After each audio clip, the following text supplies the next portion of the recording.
Good morning everyone. कैसे हैं आप सभी? मैं उम्मीद करती हूँ आप सभी लोग अच्छे होंगे, स्वस्थ होंगे और अपनी पढ़ाई भी अच्छे से मन लगाकर कर रहे होंगे। मैं निकिता चौधरी स्वागत करती हूँ आप सभी प्यारे प्यारे मासूम से बच्चों का हमारे एग्जाम जर्नी परिवार में। इस सेशन में हम क्या कवर करते हैं? इसमें हम रोज करंट अफेयर्स के 10 इंपॉर्टेंट क्वेश्चंस को मात्र 10 मिनट में कवर करते हैं। तो फटाफट से स्टार्ट कर देती है अपनी सेशन को। और आज का हमारा पहला क्वेश्चन क्या है? ये रहा। क्या पूछ रहा है आपसे कि व्हेन डिड बेटी बचाओ बेटी पढ़ाओ योजना कंप्लीटेड 10 ईयर रिसेंटली? अभी हाल ही में जो बेटी बचाओ बेटी पढ़ाओ योजना है इसने अपने 10 वर्ष पूर्ण कर लिए हैं। आपसे पूछ रहा है कब, किस दिन? तो भाई 22 जनवरी को इस योजना ने अपने 10 दिन पूरे कर लिए हैं, है ना? 2025 चल रहा है। 22 जनवरी 2015 में पानीपत हरियाणा से इस योजना को स्टार्ट किया गया था। अब ये है क्या? नाम से समझ में आ रहा होगा, बेटी बचाओ। जो बेटियों को मार दिया जाता है, गर्भ में ही मार दिया जाता है, उस चीज को रोकने के लिए, बेटियों के सर्वाइवल के लिए और गर्ल चाइल्ड के एजुकेशन के लिए इस योजना को लॉन्च किया गया था, है ना? 10 साल हो गए हैं इस योजना को और इस योजना का इफेक्ट भी देखा गया। 2014-15 में क्या होता था? जो सेक्स रेशो था वो 918 था, यानी कि अगर 1000 मेल है तो 918 फीमेल्स थी। लेकिन अब 2023-24 आते आते ये रेशो 930 हो गया है और गर्ल्स एजुकेशन में भी बढ़ावा देखने को मिला है। समझ गए सारी बातें? याद रखना। अगला आपसे पूछ रहा है who sworn in as the new chief justice of Bombay high court? अभी हाल ही में बॉम्बे हाई कोर्ट के मुख्य न्यायाधीश के रूप में इसने शपथ ली है ना? अभी कल परसों की क्लास में भी मैंने आपको पढ़ाया था कि भाई ये बनने वाले हैं। तो कौन बन गए हैं? ये बन गए हैं जस्टिस आलोक राधे। जस्टिस आलोक आराधे ने अभी शपथ ली है। शपथ किसके द्वारा दिलाई गई? तो चीफ जस्टिस को शपथ दिलाई जाती है गवर्नर के द्वारा। और बॉम्बे हाईकोर्ट कहां पर होगा? महाराष्ट्र में। तो महाराष्ट्र के गवर्नर कौन है? सीपी राधाकृष्णन। इनका भी आप नाम याद रखना। इनके साथ साथ दिल्ली हाई कोर्ट के भी नए चीफ जस्टिस ने शपथ ले ली है, जस्टिस देवेंद्र कुमार उपाध्याय। इनका नाम भी हमने पढ़ा था। दोनों ही नाम मैंने आपको बोला था इंपॉर्टेंट है, याद रखना। अगला question, what is India's global ranking in the Edelman Trust Barometer 2024?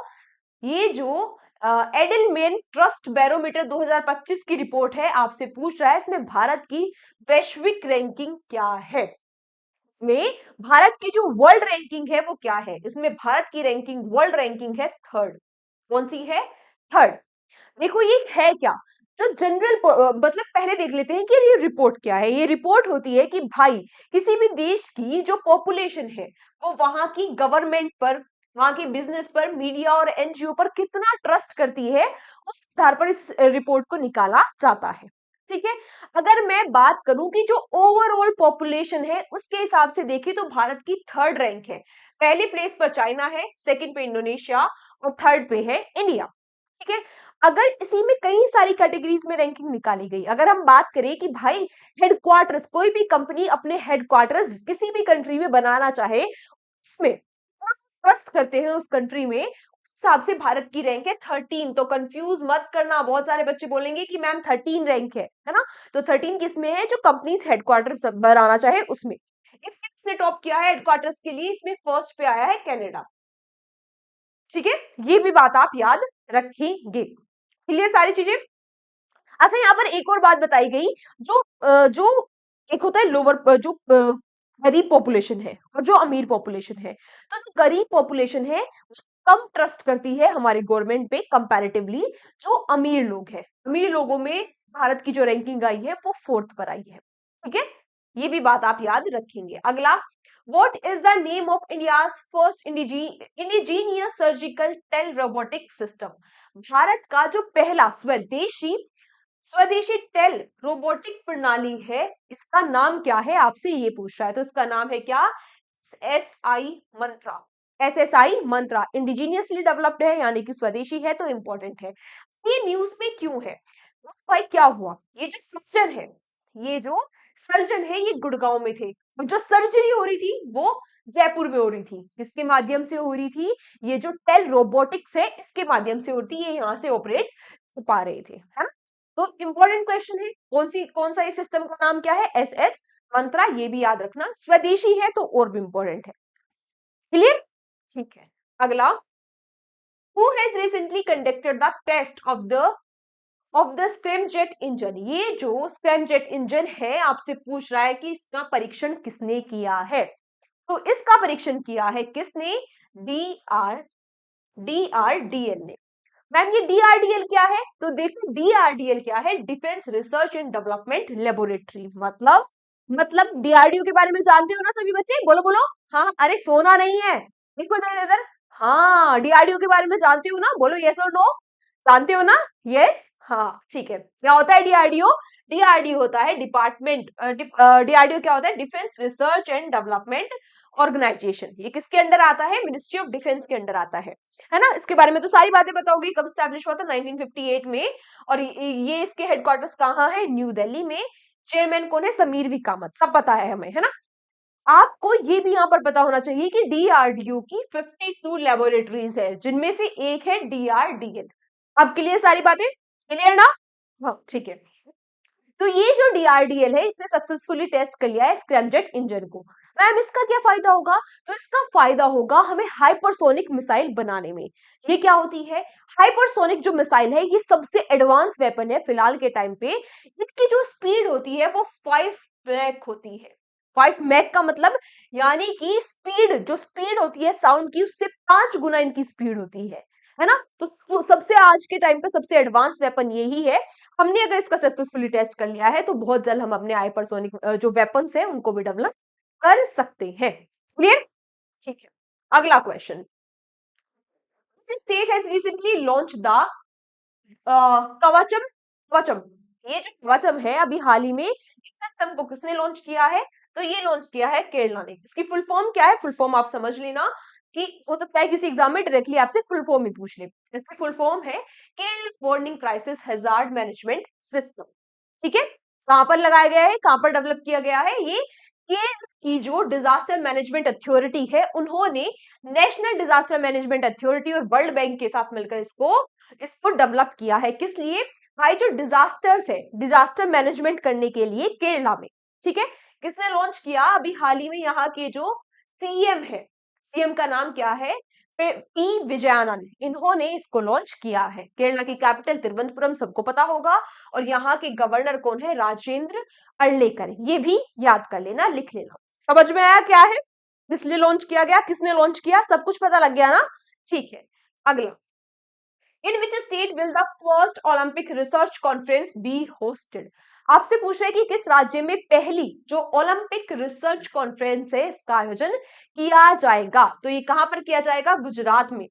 Ma'am ये क्या है? देखो ये है भाई, ये कॉन्फ्रेंस है डिस्कस करने के लिए इकोनॉमिक मॉडल, हमारा जो आर्थिक मॉडल होगा, जो सस्टेनेबल स्पोर्ट्स इंफ्रास्ट्रक्चर होगा इंडिया में, है ना।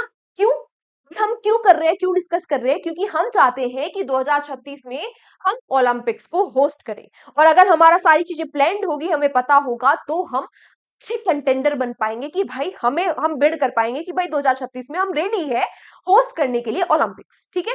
इसको कौन कौन अटेंड कर रहा है इस कॉन्फ्रेंस को? तो जो हमारी आईओए, सबसे पहले तो यही जान लो ये आईओए क्या है। ये है इंडियन ओलंपिक एसोसिएशन। इसकी स्थापना 1927 में हुई थी। हेडक्वार्टर्स न्यू दिल्ली में है। प्रेसिडेंट है पीटी उषा और वाइस प्रेसिडेंट है गगन नारंग। तो ये प्रेसिडेंट और वाइस प्रेसिडेंट भी इस मीटिंग को अटेंड करने वाले हैं। ठीक है। ठीक है, समझ में आया? पता है ना, हमने कई बार पढ़ चुके हैं हम कि 2036 में इंडिया चाहता है ओलंपिक्स को होस्ट करना, तो उसी के लिए ये सारा रोड मैप तैयार किया जाएगा। अगला, which state chief minister has recently launched the scheme to provide 10,000 annually to landless labor। जो लैंडलेस यानी कि जो भूमिहीन मजदूर है, उन मजदूरों को एनुअली वार्षिक 10,000 रुपए प्रोवाइड कराने के लिए अभी हाल ही में किस राज्य सरकार ने अनाउंसमेंट की है? तो ये कौन सा राज्य है? ये है छत्तीसगढ़। छत्तीसगढ़ राज्य में लॉन्च किया गया है दीनदयाल उपाध्याय भूमिहीन कृषि कल्याण योजना। तो आपको नाम से ही समझ में आ गया ना कि भाई जो मजदूर है जिनके पास जमीन नहीं है उनको हर साल 10,000 रुपए दिए जाएंगे। इसके तहत जो 7.5 लाख भूमिहीन मजदूर है उनको कवर किया जाएगा। छत्तीसगढ़ के बारे में बात करें तो कैपिटल क्या है? रायपुर, और यहाँ के गवर्नर है रमन डेका। यहाँ के सीएम कौन है? सीएम है विष्णुदेव साय। इन्होंने अभी हाल ही में इस योजना को लॉन्च किया है। क्लियर? अगला, ये जो योजना होती है ये काफी इंपॉर्टेंट होती है। Next question, according to the brand finance 2025 ranking what position has India secured in terms of brand value? Brand value के टर्म्स में भारत ने इस रिपोर्ट में, जो ये ब्रांड फाइनेंस रिपोर्ट है 2025 की, इसमें भारत की क्या रैंक आई है? तो इसमें भारत का सेकंड स्थान आया है और टॉप किया है इसको यूएसए ने, है ना। अगर हम बात करें कि इंडिया में सबसे पॉपुलर ब्रांड कौन सा है तो ये है टाटा ग्रुप। टाटा ग्रुप ने इंडिया में टॉप किया है। ओवरऑल लिस्ट में इसकी रैंक 60 है ना। और आईटी सेक्टर में देखा जाए तो इसकी रैंक सेकंड है। फर्स्ट किसकी है? तो ऐसे जो एसेंट्यूअर है इसकी फर्स्ट रैंक है आईटी सेक्टर में। आपको क्या याद रखना है? भारत की ओवरऑल रैंक क्या है, इंडिया में सबसे लीडिंग ब्रांड कौन सा है, ठीक है। भारत की रैंक सेकंड है, जो पूरा 36% जो है ब्रांड वैल्यू का वो कंट्रीब्यूट करता है भारत। फर्स्ट पे यूएसए, याद रखना इंपॉर्टेंट।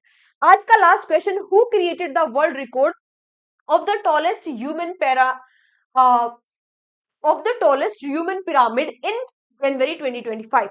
अभी हाल ही में जनवरी 2025 में सबसे ऊंचा मानव पिरामिड का विश्व रिकॉर्ड किसने बना दिया है? तो ये बनाया है हमारी इंडियन आर्मी की डेयर डेविल ने। इंडियन आर्मी की डेयर डेविल ने, इन्होंने 20.4 फुट का, ये देखो 20.4 फुट का पिरामिड बनाया है। इसमें 40 राइडिंग लोग थे और 7 मोटरसाइकिल्स पे इन्होंने इस पिरामिड को बनाया है। याद रखना, इंपॉर्टेंट क्वेश्चन है। तो आज की क्लास को हम यहीं तक रखते हैं। Thank you so much everyone हमारे साथ सेशन में एंड तक बने रहने के लिए। इस सेशन में आप सभी प्यारे प्यारे बच्चों से फिर से मुलाकात होगी। तब तक अपना ध्यान रखिए, अच्छे से मन लगाकर शिद्दत और ईमानदारी के साथ पढ़ाई करते रहिए। बाकी आप सभी बच्चे जानते होंगे हमारी योद्धा मैगजीन और जो एसएससी जीडी के मॉक्स हैं उनके बारे में। जो बच्चे नहीं जानते, एक बार आप हमारी एग्जाम जर्नी एप्लीकेशन को जाकर विजिट करना, वहां पर आपको सारी चीजें मिल जाएंगी। तो मिलते हैं आपसे कल के सेशन में। तब तक अपना ध्यान रखिए, अच्छे से रिविजन करते रहिए, अपने बड़ों का सम्मान कीजिए और अपने छोटों को प्यार दीजिए। Take care, bye bye.